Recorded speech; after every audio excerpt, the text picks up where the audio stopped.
बिस्मिल्लाहिर्रहमानिर्रहीम। अस्सलाम वालेकुम नाज़रीन, आप यूट्यूब चैनल देख रहे हैं। मैं इमरान खान हूँ। आज़ाद कश्मीर में जो सूरत हाल है वो जूं की तूं है और वहाँ पे एक जमूत तारी है। जॉइंट अवामी एक्शन कमेटी और इस्टेब्लिशमेंट के नुमाइंदों के बीच में मुज़ाकरात चल रहे हैं, लेकिन वो अभी तक किसी नतीजे पर नहीं पहुँचे।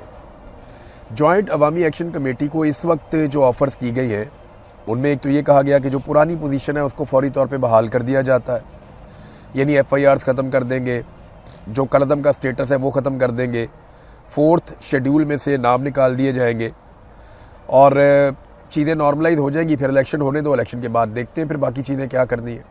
और क्योंकि आईनी तरमीम के बगैर ये हो नहीं सकता कि जो नशस्तें मुहाजिरीन वाली हैं उनको ख़त्म किया जा सके, लिहाजा आप इंतज़ार करें। पहले ये कहा गया कि जनाब 6 सीटें कर देते हैं, 4 सीटें कर देते हैं। फिर इस बात पे फटा पड़ गया कि जनाब इन सीटों को आप कम तो कर रहे हैं, लेकिन क्या इनके पास वो इख्तियार बाकी रहेगा कि ये वज़ीर आज़म के इंतखाब में वोट कर सकें। तो इस पे अभी बहस चल रही थी और अब मामला किसी और तरफ निकल गया, क्योंकि इलेक्शन बहुत करीब आ गया है। अब चंद दिन के बाद जो है वो इलेक्शन है, यानी 2 दिन के बाद इलेक्शन है आज़ाद कश्मीर में।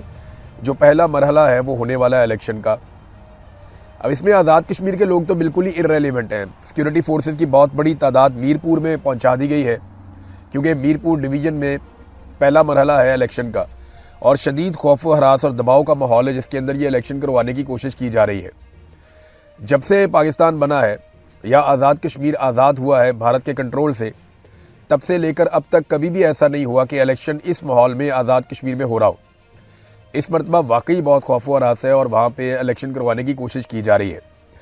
कुछ मुतालबात ऐसे हैं आज़ाद कश्मीर के लोगों के, चले ये 2 चीज़ें आप कबूल कर लें और उसके बाद बाकी चीज़ें बाद में करते हैं, लेकिन ब्रिगेडियर फाइक को और IG जो वहाँ पे लगाए गए हैं, इन दोनों को हटाने का मुतालबा भी किया गया था कि जो सेक्टर कमांडर ब्रिगेडियर फाइक हैं, जिन्होंने इन सारे ऑपरेशंस को लीड किया, उन्हें आज़ाद कश्मीर से हटाया जाए और साथ में कहा गया कि IG को भी हटा दिया जाए।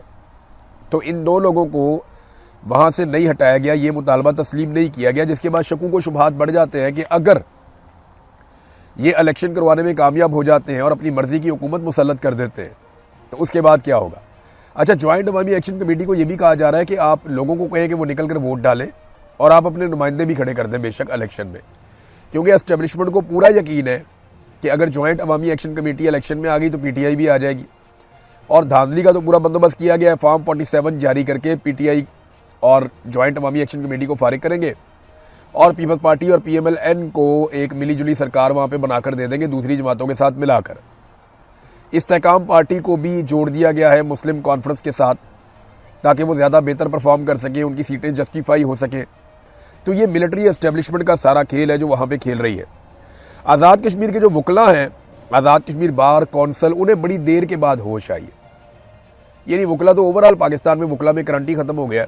जुडिशरी की जो हालत है, जो पाकिस्तान की अदलिया के साथ हो चुका है, वही आज़ाद कश्मीर में भी अदलिया के साथ हो रहा है। वकला वहाँ पे भी उतनी जिम्मेदारी ले रहे हैं जितनी पाकिस्तान में ले रहे हैं। अब आज़ाद कश्मीर की जो बार कौंसिल है वो अब खड़ी हो गई और वो ये कह रहे हैं जनाब कि बड़ी ज्यादती हुई है, इलेक्शन एक ही मरहले में होना चाहिए, ये 3-3 दफ़ा इलेक्शन करवा के अब ज्यादती कर रहे हैं। देखिए, पूरे पाकिस्तान में जो इलेक्शन है वो एक दिन में हो जाता है, लेकिन आज़ाद कश्मीर के इलेक्शन को 3 मराहिल में करवाने का मकसद क्या है? वजह यह है कि वहाँ पे निज़ाम कंट्रोल में नहीं है, अवाम कंट्रोल में नहीं है और इस इलेक्शन के नतीजे में वो नताइज हासिल करने हैं जो एस्टेब्लिशमेंट चाहती है, तो फिर उनको मरला वाइज करना पड़ेगा, एकदम वो कर नहीं पाएंगे। नाज़रीन, सबसे ज़्यादा जो मैं इंटरेस्टिंग चीज़ देख रहा हूँ ना, वो बिलावल की स्टेटमेंट है। बिलावल स्टेटमेंट ऐसे देता है जैसे सारी ज़िंदगी हो गई इस खानदान को कभी आज़ाद कश्मीर में हुकूमत ही नहीं मिली। यानी लंबा अरसा हो गया बिलावल और उसकी जमात की आज़ाद कश्मीर में हुकूमत रही है। आज भी जो हुकूमत है आज़ाद कश्मीर में वो बिलावल की पॉलिटिकल पार्टी पीपल्स पार्टी की है, लेकिन वो तकारीर ऐसे करते हैं जैसे कि उन्हें कभी यहाँ मौका ही नहीं मिला। हम ये दे देंगे, हम वो दे देंगे, हम ये कर देंगे, हम वो इनकलाब ले आएंगे। भाई, आपने कुछ करना होता तो गुज़िश्ता 40-50 साल से आप मुसल्लत हैं। आज़ाद कश्मीर में आप और मुस्लिम लीग नून लगातार हुकूमत करते चले आ रहे हैं, तो आज तक आप कुछ ना कुछ तो कर देते आज़ाद कश्मीर के लोगों का।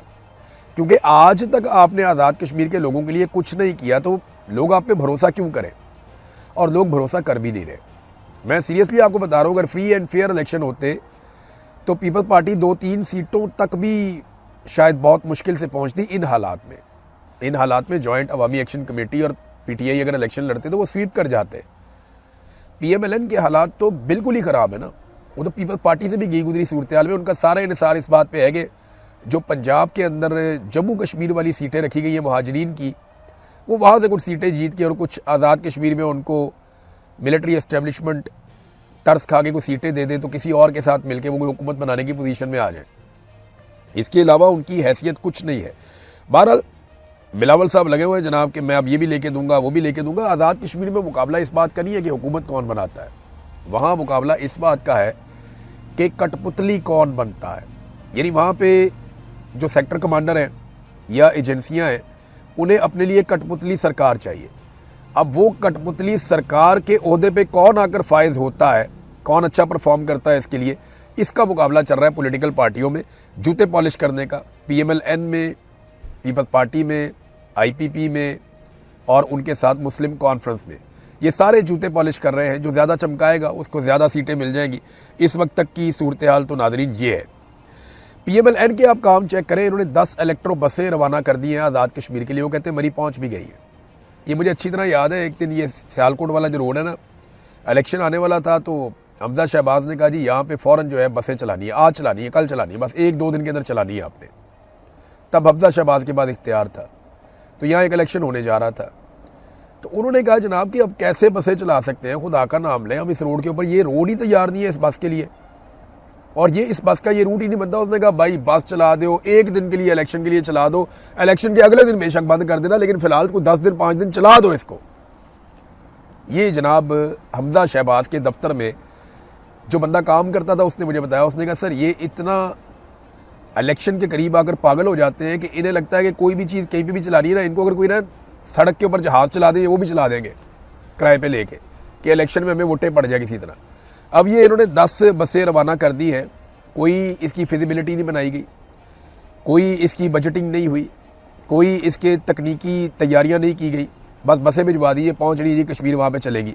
ये तो बादशाहत वाला निज़ाम है ना, किसने खरीदी, किसके लिए खरीदी, कहाँ से निकाली गई, कहाँ भिजवाई गई, किसकी मलकियत थी, कहाँ पे जाकर चलेंगी, वहाँ चलाने वाला कौन होगा, इसके ऑपरेटर्स कौन होंगे, इसके ड्राइवर जो हैं वो यहाँ पंजाब के हैं, आज़ाद कश्मीर के लोगों को ट्रेनिंग। ये तो लंबा प्रोसीजर होता है। ये तो बादशाहत है, यहाँ से उठाई वहाँ पहुँचा दी।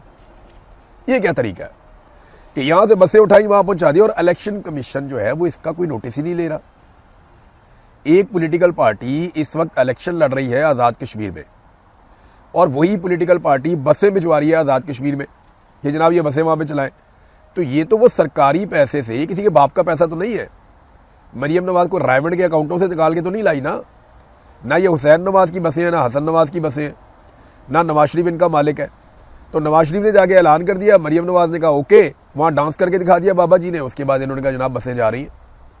यार ये तो अवाम की बसें हैं ना, तो अवाम के माल को ऐसे खर्च करते हैं ये बादशाह बन के अपने ज़ाती मफाद के लिए कि कोई बादशाह भी शायद ऐसे अवाम का पैसा नहीं लुटाता होगा। इमरान खान साहब की बहन उस्मा खानम ने कुछ स्टेटमेंट दिया, वो बहुत इंपॉर्टेंट है। उनके पास मुकदमा एक के बाद होते जा रहे हैं बहनों के ऊपर। उनके ऊपर वो डीजी खान वाला मुकदमा था,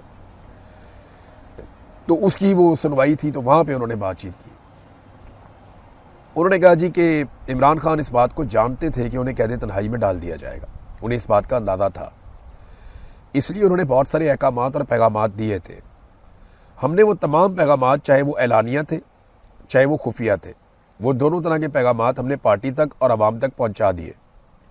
अब ये पीटीआई पे मुनहसिर है कि उन्होंने क्या करना है। जेल से किसी भी किस्म के पैगाम की इस वक्त ज़रूरत नहीं है। आपको जो भी इंस्ट्रक्शन चाहिए थी इमरान खान से, वो इमरान खान दे चुके हैं, लिहाजा उस पर अमल दरामद करने का वक्त है। ये इमरान खान की बहन ने कहा और ये पीटीआई पे मुनहसिर है और हम हर चीज़ बता भी चुके हैं। हमने तो ये